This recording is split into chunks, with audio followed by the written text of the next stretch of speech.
All right, I believe we are on to item number 10. Thank you. Yes. Item number 10 is resolution to adopt and appropriate the 2022 budget. Nikki Simmons, County Controller, Financial Services. Good morning, Ms. Simmons.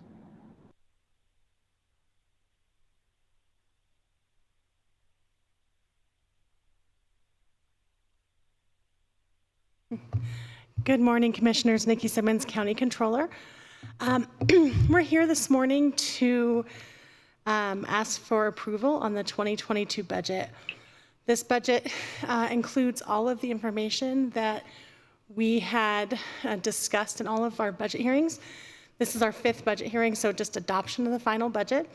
In our last hearing, we made changes during final direction, and all of those changes have been incorporated into the documents that are in your backup. And so we're asking for approval today of that budget. And we certified that all the changes have been included in the appropriated document.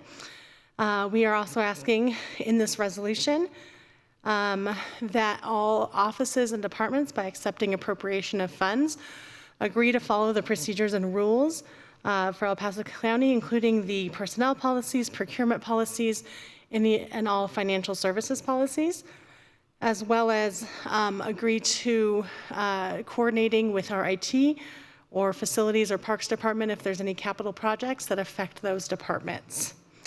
And so the overall budget is $502,926,360, and that is inclusive of all federal, state, and local funding the county expects to receive in 2022. So if there's any questions, I'd be happy to go through those. All the information was included in your backup. Thank you, Ms. Simmons. Is there any question from any of the members of the board? And I just have one comment, but I'll reserve that for the others first. This is Commissioner Williams. I do have one question. Please proceed. I had been communicating with Controller Simmons. I'm just wondering what our actual tabor cap is within that amount. Commissioner, I don't have an exact number for you because that can't be calculated until 2021 is concluded and all numbers are final. But I think, to answer the question I think you're getting to, is that this amount is inclusive of all federal, state, and local funding. And so when you remove the federal funding that's in this budget, it's approximately about $310 million of local and state funding that would be allocable to our tabor cap. Okay, thank you. I appreciate that. Thank you. And then I guess the final number probably will not be available until the June audit, if I'm correct. Correct. We'll present to the BOCC probably in April, March or April, wrapping up 2021, and then those numbers would be audited by the June report where we issue our annual comprehensive financial report. Thank you. I appreciate that. Great. Any other questions from any of the commissioners? Very good. My particular question, I know that item number 10 and item number 12 are related to each other. Number 12 is the resolution to authorize the treasurer to make transfers. And Nikki, if you could just talk a little bit about the connection between those two items. Correct, Commissioner. They're actually the exact same numbers. But what the second resolution, number 12, does is allow the treasurer to transfer funds as needed for things that fall within the budget. So for example, when sales tax is deposited, certain amounts have to be transferred to the correct funds as they're budgeted. So that resolution does not authorize any amendments to the budgeted funds or where the funds belong. It just allows the money to be put into the correct accounts. Okay, great. Thank you very much. Are there any other questions from any of the commissioners at this point?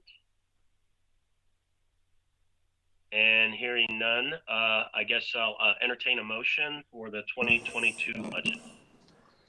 It is certainly my honor to move to approve and to adopt and appropriate the 2022 budget as presented today and over the past several 2 or 3 months in public hearings. Again, we have an example of a county that is very frugal and a county that runs its government on a low cost per citizen.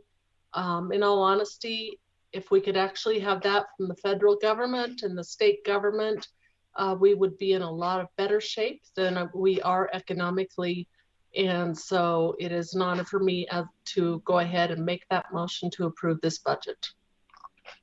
Thank you, Commissioner, for that motion, and I appreciate your comments, and I agree with you. I wish the federal government would do a little bit more about balancing their budget as well. Do I hear a second? This is Commissioner Gonzalez.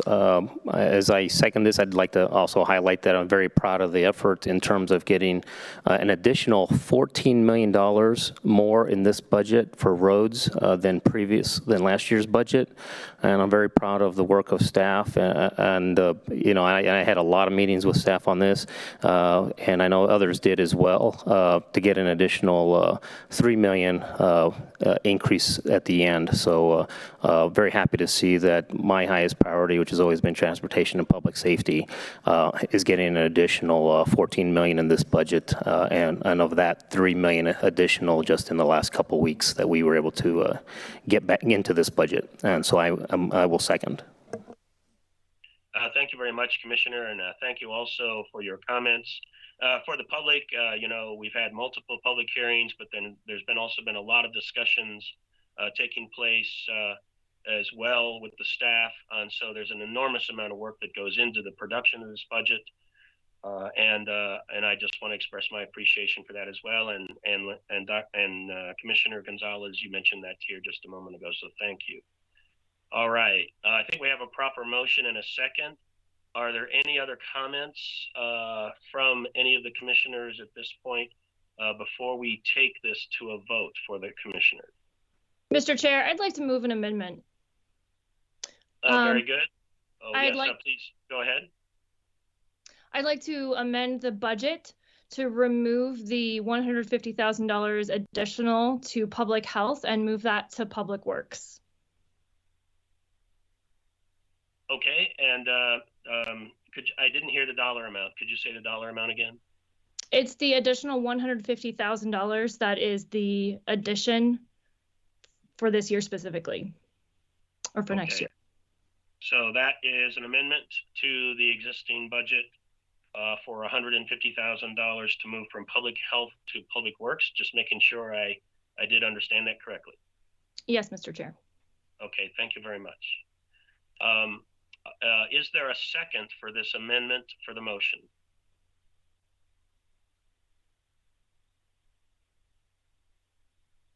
Okay, I'll just ask one more time. Is there a second for this amendment to the motion?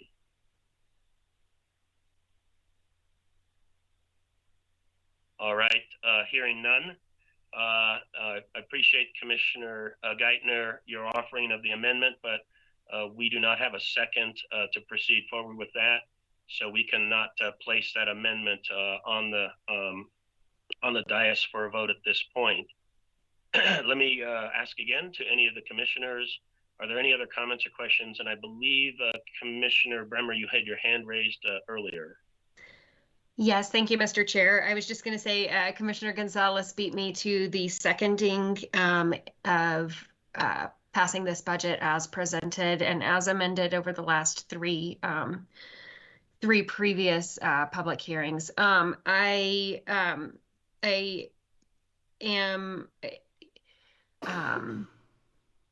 excited that we were able to move what we did into public works. I am also very grateful for the staff cooperation in moving things around. I also do still wish that we had been able to do what we originally proposed with Housing Authority Trust Fund. And my reasons for that are on record in, I believe, the second public hearing.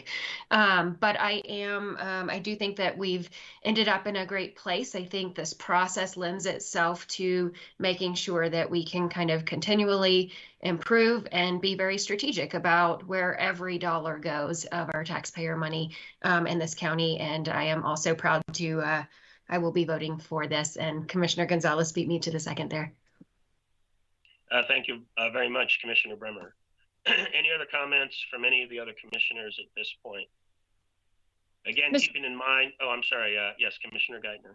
I'd like to move an amendment to remove the additional $150,000 from public health and move it to to our DA's office.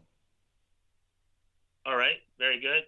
So let me make sure I understand it correctly.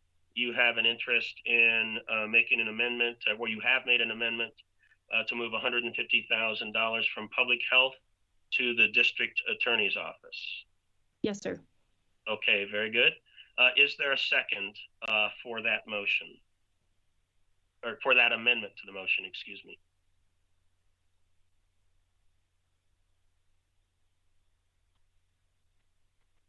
All right, let me ask one more time just to be sure. Is there a second for Commissioner Geithner's amendment to the motion to move $150,000 from public health to the district attorney's office?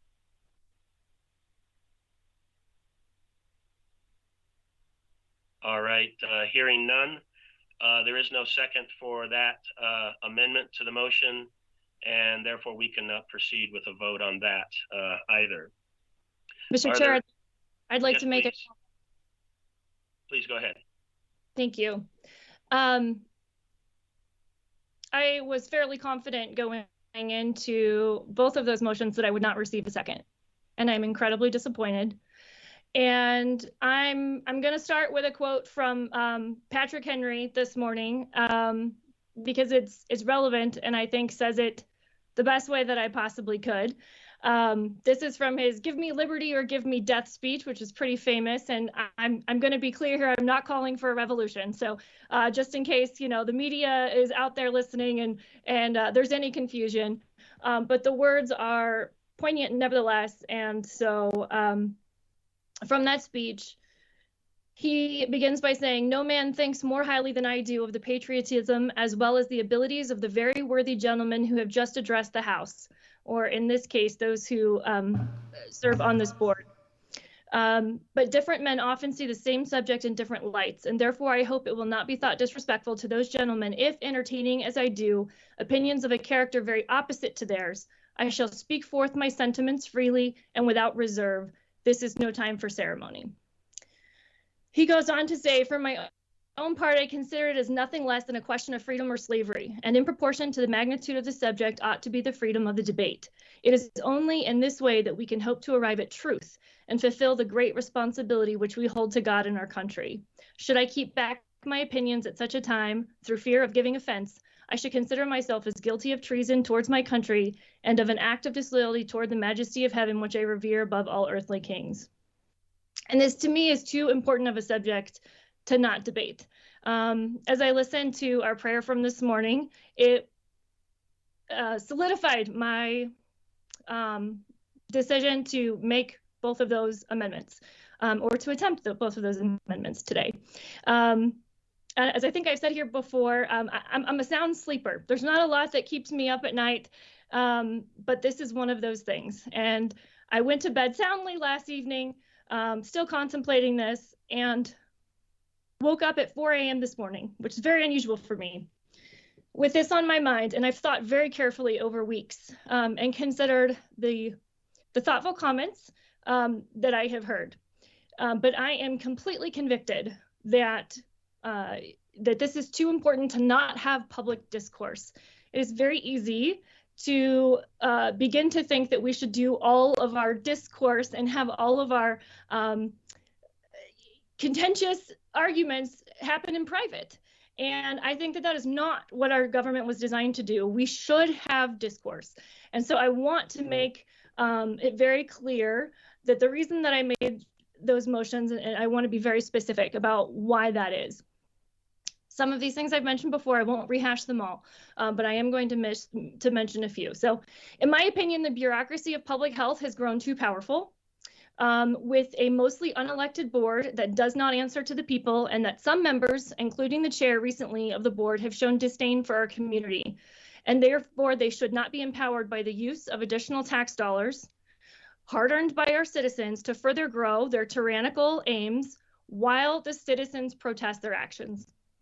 Public health is not a trusted source of information, and it is unsuccessful in their mission because of their failure to acknowledge real and emerging science, opting instead to promote propaganda aimed at controlling citizens and repeat the political left narrative of trust the science, while again actually censoring the science. Natural immunity has been shown in 16 studies to be at least as strong or stronger, particularly on the issue of robustness in the face of variants. I'd like to read an excerpt from an article titled "A Review and Autopsy of 2 COVID Immunity Studies." It is a comparison of 2 of those studies, one, the more extensive study done in Israel, and another that the CDC has highlighted while they ignored a lot of the other science as well. So it's called "A Review and Autopsy of 2 COVID Immunity Studies." It's published by the Brownstone Institute, written by Dr. Martin Kuldorf. He's a senior scientific director of the Brownstone Institute. He's an epidemiologist, a biostatistician specializing in infectious disease outbreaks and vaccine safety, and recently spent 10 years as a professor at Harvard Medical School. On the question of should the COVID recovered be vaccinated, the Israeli study also compared COVID recovered with and without the vaccine. Both groups had very low COVID risk, but the vaccinated had a 35% lower risk for symptomatic disease, which could be indicative that there is a lower risk for hospitalizations. While not statistically significant, vaccines may provide some additional protection above the already strong protection from natural immunity, if confirmed by other studies. It is then a question of benefits and risks, also taking vaccine adverse reactions into account. For a high-risk person, a 35% reduction is a significant benefit, although much less than the efficacy of the vaccine for those that have not had COVID. For a low-risk person, which includes most people with natural immunity, a 35% risk reduction is more marginal in terms of absolute risk. As an illustration of this concept, a daily concoction that reduced cancer risk by 35% would be a miracle drug of enormous importance that everyone should take, even if it tasted terrible. On the other hand, a cumbersome walking device that reduced the risk of being killed by lightning by 35% would not be appealing. The risk is already minuscule without the device. This example illustrates the importance of not only looking at relative risks, but also at absolute and attributable risks. And the conclusions concerning the COVID recovered, there are 2 key public health issues. 1, would the COVID recovered benefit from also being vaccinated? And 2, should there be vaccine passports and mandates that require them to be vaccinated in order to work and participate in society? The CDC study did not address the first question, while the Israeli study showed a small but not statistically significant benefit in reducing symptomatic COVID disease. Future studies will hopefully shed more light on this issue. Based on the solid evidence from the Israeli study, the COVID recovered have stronger and longer lasting immunity against COVID disease than the vaccinated. I'm going to repeat that line. Based on the solid evidence from the Israeli study, the COVID recovered have stronger and longer lasting immunity against COVID disease than the vaccinated. In fact, hence, there is no reason to prevent them from activities that are permitted to the vaccinated. In fact, it is discriminatory. Many of the COVID recovered were exposed to the virus as essential workers during the height of the pandemic before vaccines were available. They kept the rest of society afloat, processing food, delivering goods, unloading ships, picking up garbage, policing the streets, maintaining the electricity network, putting out fires, and caring for the old and sick, to name a few.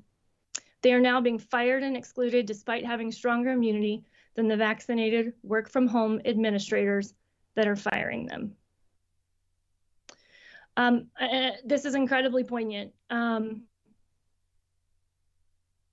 because though we don't have a mandate here, we are continuing this lie, this narrative, that somehow Again, in the words of the chair, people who don't get vaccinated are selfish, which on its face is despicable to me and is also a lie, because there are many reasons that people may make that choice, including having natural immunity, which I will point out in this very credible individual's eyes is stronger immunity. And we're not hearing that information at all. Secondly, our public health director specifically lied to our education community. I've made reference to this before, and I will not bury this. This goes to truth. Truth is one of the most important things to me in this world. And this is why I will continue to speak about it. She lied to our education community, hiding behind state mandates and telling elected officials that she would not impose any local requirements for quarantines after nearly a year of hearing feedback from many education leaders that it was crippling their schools and the well-being of their students, including contributing to increases in mental health concerns and suicide. I read another article just this morning about huge increases in hospitalizations and how children's hospitals cannot keep up with the mental health concerns. I find it 100% hypocritical that this request for additional funds includes funding an employee to help address teen suicide while they are actually creating part of the problem with their policies. It sounds like we are saying, we're the government and we're here to help.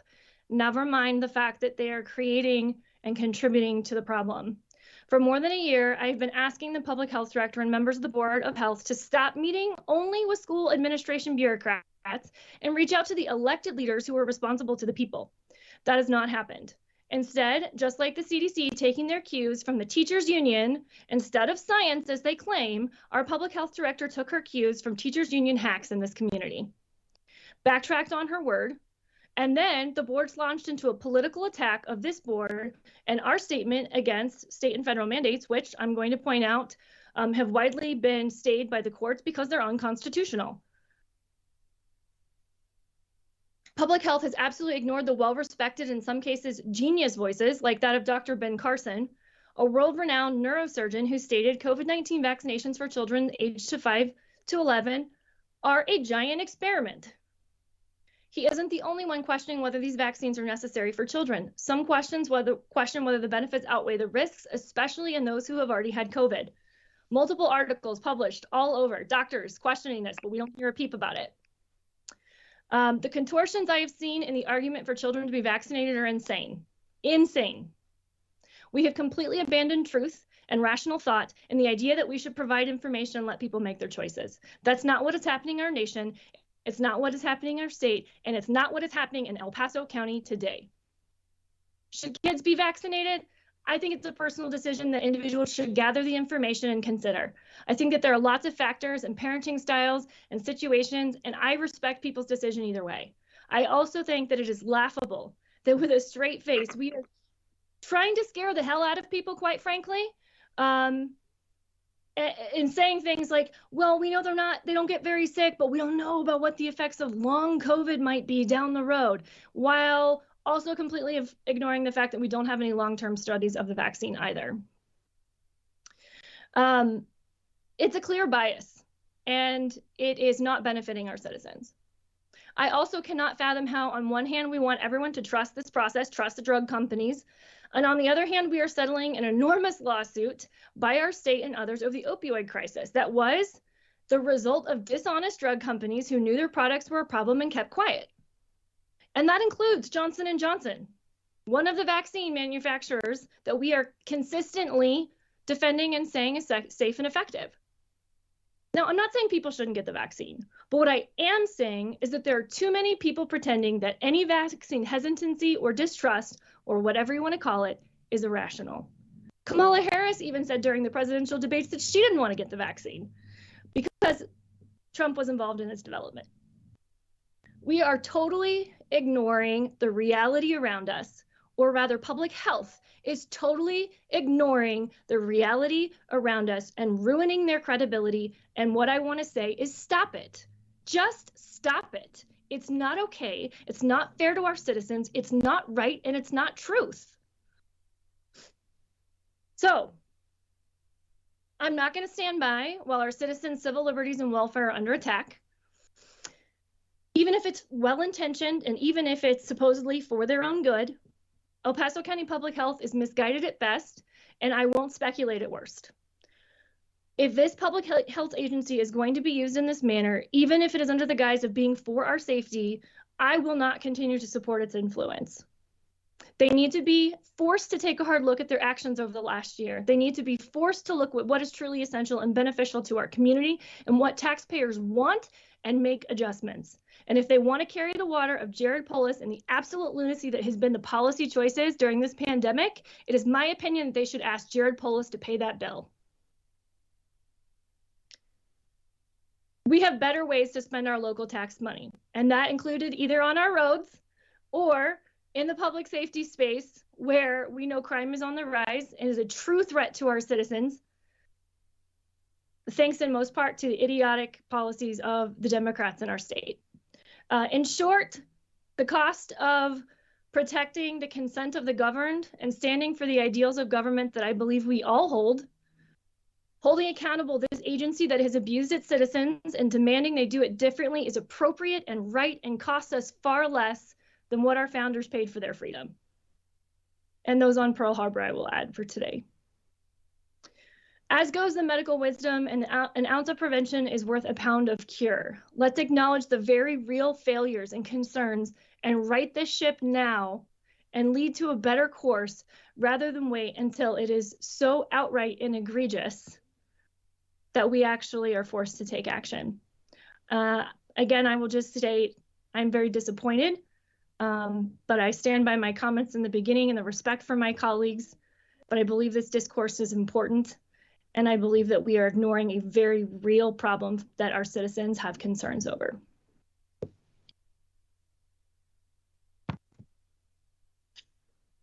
Sorry about that, I was on mute. Thank you, Commissioner, for your comments. Excuse me. Is there anybody that would like to continue comments at this point? I'll reserve my comments for if anybody else would like to proceed. Commissioner Bremer. Yes, thank you, Mr. Chair. You know, I don't want our citizens to be confused about whether there has been discourse and whether that discourse has played out in front of them. I believe that it has been incredibly passionate and public in the past 3 public hearings. So make no mistake that there's been plenty of discourse around this budget. You know, verbiage like my colleague used today, I believe only serves to polarize our community even more. And at a time when we are simply asking people to make the best decisions for them and protecting at the same time their ability to do so on this board. And so I just want to remind people that we're here to vote on a budget today. And it is a budget where every line item matters. And I think that's the point that my colleague, Commissioner Geithner, is making.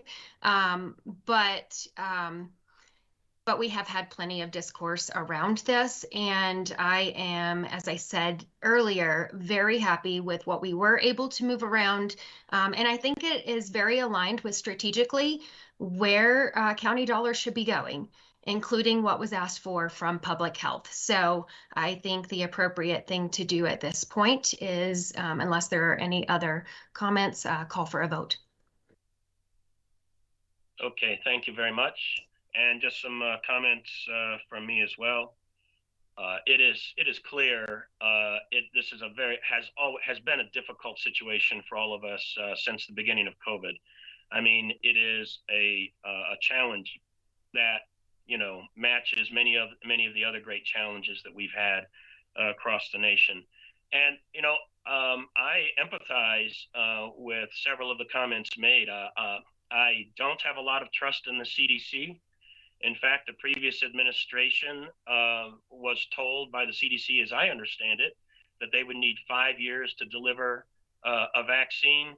And the previous administration had to go around the CDC and use the expertise of our private medical community and was able to successfully deliver that in 9 months.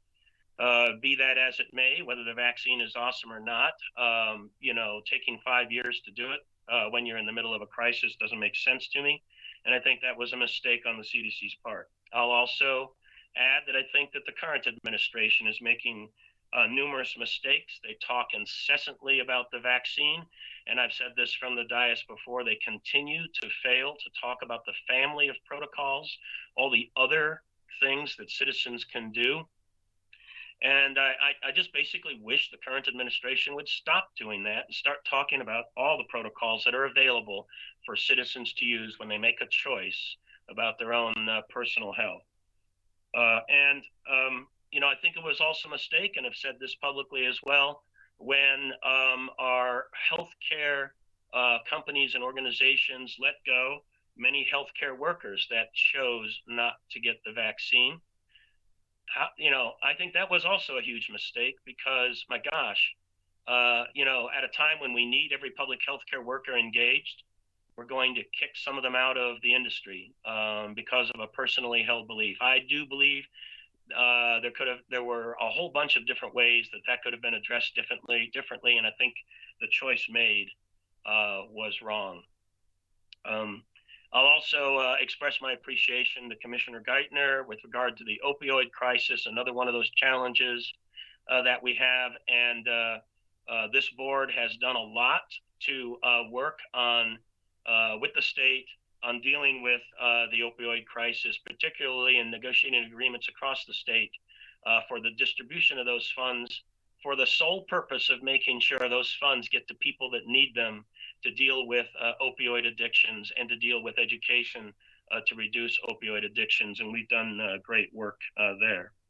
And I will also agree that I believe that natural immunity should be counted in the numbers. I don't know why, but it seems like some, certainly at the federal level, seem to not be willing to include natural immunity in the total count of people that have a capacity to resist the COVID virus. And I also think, that is a mistake. Having said all of that, that now comes to our local public health office and talk about a difficult job. They've been under an enormous amount of pressure.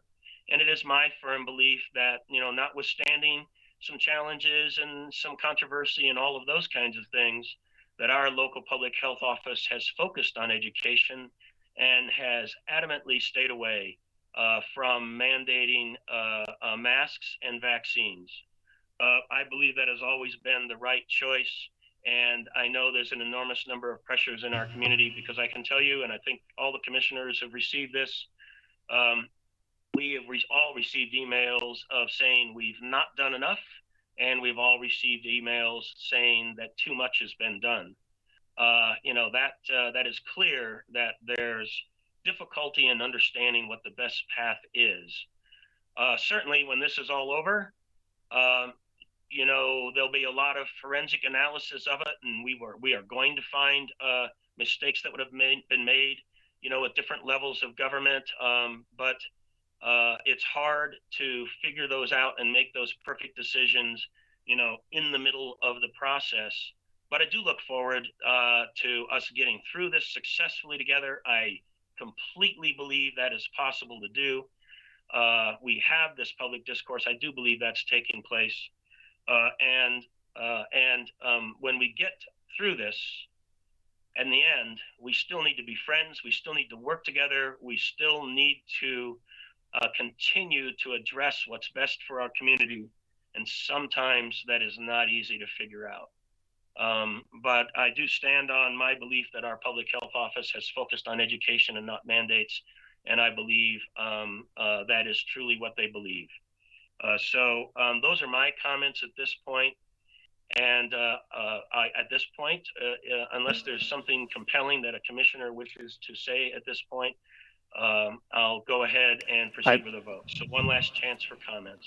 Yeah, I didn't get to speak, so Commissioner Gonzalez. Yes, please, Commissioner.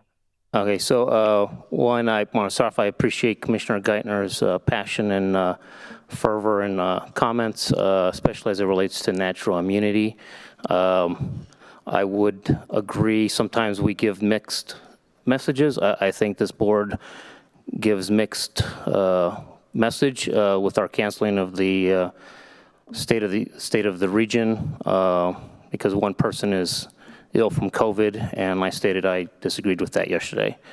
But in regards to the budget, I believe that as I mentioned at our last meeting, I did want to comment on two things because the motion was for Public Works, which is roads. I already mentioned that we are getting an additional 14 million more in this year's budget than the previous year. And in the last couple weeks' decisions, last board meeting, especially publicly, we got an additional 3 million added to the budget, increased. And then I did want to highlight, because the district attorney, we love our district attorney and all their staff and all the great work they do. We, in this year's current budget that we are voting to approve, we are increasing the DA's positions by 5 full-time employees or positions, and an increase of $462,000 to help support our public safety and DAs. So I did want to highlight that we are indeed increasing that aspect. Appreciate all the comments, but I did want to state how we are supporting Public Works and our DA's office. Thank you. Thank you, Commissioner. All right. One last chance for comments. Mr. Chair, I do have a final comment. I appreciate Commissioner Gonzalez's pointing out that we have indeed put an effort towards our roads, and we have indeed put efforts toward other areas. I still do not believe that this is an appropriate use of that $150,000, but I am going to support the budget as a whole because of the work that has been done on it. And I do appreciate that work. I think much good work. I'm always looking for more. I'm always looking for better and always striving to improve that. And that would have been an important piece for me. But because of the work that we've all done to get to those additional levels of funding, specifically in roads, I will be voting yes. Thank you. Thank you very much, Commissioner. And, I remain committed to working with all of my commissioners on everything that we're passionate about to the best of our abilities, because that discourse is important, always is, always will be. So I appreciate your comments, Commissioner Geithner. So at this point, why don't we go ahead and proceed with a vote? Commissioner Williams. Aye. Commissioner Geithner. Aye. Commissioner Gonzalez. Aye.